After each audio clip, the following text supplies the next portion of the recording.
വേറൊരു കാര്യം നമുക്ക് പഠിക്കാനുള്ളത് വലായിബ് ഇമാറത്തു ദാരിഹി ഔ കനാത്തി, വീടുമായി ബന്ധപ്പെട്ട ചില കാര്യങ്ങളാണ്. വീടിനെ പരിപാലിക്കുക എന്നുള്ളത്, വീടും തോടും പരിപാലിക്കുക എന്നുള്ളത് നിർബന്ധമൊന്നുമില്ല. ഇത് പരിപാലിക്കാതിരിക്കൽ കറാഹത്താണ്. ഒരാൾക്ക് വീടുണ്ട്, ഇത് കൃത്യമായി പരിപാലിക്കുക എന്നുള്ളത് അയാളുടെ മേൽ നിർബന്ധമല്ല. വീടും അയാളുടെ തോടും, വെള്ളം ഒഴുകുന്ന തോടും. എന്നാലും അത് ചെയ്യാതിരിക്കൽ കറാഹത്താണ്. എന്ന് പറഞ്ഞാൽ ചെയ്തില്ലെങ്കിൽ അള്ളാഹിലേക്ക് ശിക്ഷയില്ല, കറാഹത്താണ്. അതൊരു നല്ല കാര്യമല്ല എന്നർത്ഥം. വീട് പണിതിട്ട് വീട് എന്ത് ചെയ്യാതിരിക്കുക, അടിച്ചു തൂത്ത് വൃത്തിയാക്കാതെ ഇട്ടിരിക്കുക എന്നുള്ളത് നല്ല കാര്യമല്ല, അതൊരു കറാഹത്താണ്.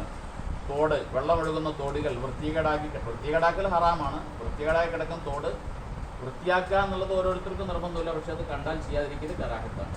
അത് ഓരോരുത്തരും ചെയ്യണം.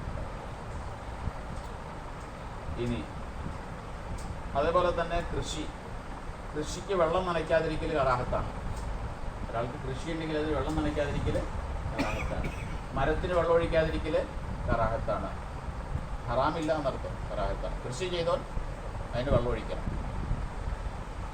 വലായിക്രഹു ഇമാറത്തുൽ ഇല്ല ലി ഹാജത്തിൻ വൈ ത്വാറത്ത്, ആവശ്യത്തിന് വേണ്ടി വീട് പണിയുന്നത് തെറ്റല്ല. വീടിന് എത്ര വലിപ്പം ഉണ്ടെങ്കിൽ ആവശ്യത്തിന് വേണ്ടി വീട് പണിയുന്നതിൽ തെറ്റില്ല. വീടിന് എത്ര വലിപ്പം ഉണ്ടെങ്കിൽ ആ വലിപ്പം അവൻ്റെ ആവശ്യത്തിനായിരിക്കണം, എന്നാൽ തെറ്റില്ല എന്നർത്ഥം. അപ്പോൾ പല ഹദീസുകളിലും ഇങ്ങനെ കാണാം, മൻ സാദ അലാ സബഅത്തി അദ്റുയിൻ, 7 മുഴത്തേക്കാൾ കൂടിയ വീടുകൾ അവൻ അന്ത്യനാളിൽ ചുമക്കേണ്ടി വരും എന്നൊരു ഹദീസുണ്ട്. 7 മുഴത്തിൽ കൂടിയ വീട്, ആർക്കന്ന് 7 മുഴത്തിൽ കുറഞ്ഞ വീടുള്ളത്? 7 മുഴത്തിൽ കൂടിയ വീട് പണിതാൽ അവൻ അന്ത്യനാളിൽ ചുമക്കേണ്ടി വരുന്നൊരു ഹദീസുണ്ട്. ആ ഹദീസിന് എന്ന് മനസ്സിലാക്കേണ്ടത്, വീടിന് വലിപ്പം കൂട്ടുന്നത് അഹങ്കാരത്തിന് വേണ്ടിയാണെങ്കിൽ, മത്സരത്തിന് വേണ്ടിയാണെങ്കിലാണ് ഈ പറഞ്ഞത്.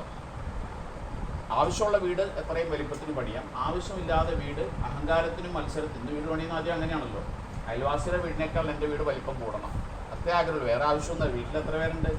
പാപ്പായുമായുണ്ട്, ഒരു 1.5 മകനുണ്ട്, എത്രയേ ഉള്ളൂ. മുറി എത്രയാണ്? 6 മുറിയും 6 അറ്റാച്ച്ഡ് ആയിരിക്കും.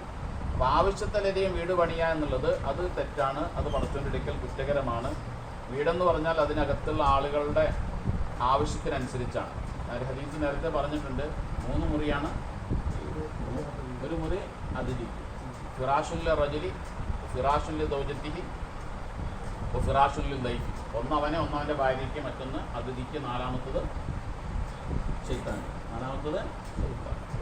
അപ്പോൾ ആവശ്യത്തിന് നമുക്ക് പണിയുന്നതിന് കുഴപ്പമൊന്നുമില്ല. അതുപോലെ ഈ അന്നഫഖത്തു കുല്ലുഹാ ഫീ സബീലില്ലാ, നിങ്ങൾ ചെലവ് ചെയ്യുന്നത് എല്ലാം അല്ലാഹുവിൻ്റെ മാർഗ്ഗത്തിലാണ്, പടച്ചവൻ കൂലി തരും. പക്ഷേ മണ്ണിലും കല്ലിലും ചെലവഴിക്കുന്നു വെച്ചു. മണ്ണിലും കല്ലിലും ചെലവഴിക്കുന്നതിന് പടച്ചവൻ്റെ അടുക്കൽ ഫലാ ഖൈറ ഫീഹി, ഒരു ഖൈറുമില്ല. എന്ത് കച്ചവടം ചെയ്തു, കോടികളുടെ ബിസിനസ് നടത്താൻ തെറ്റുമില്ല.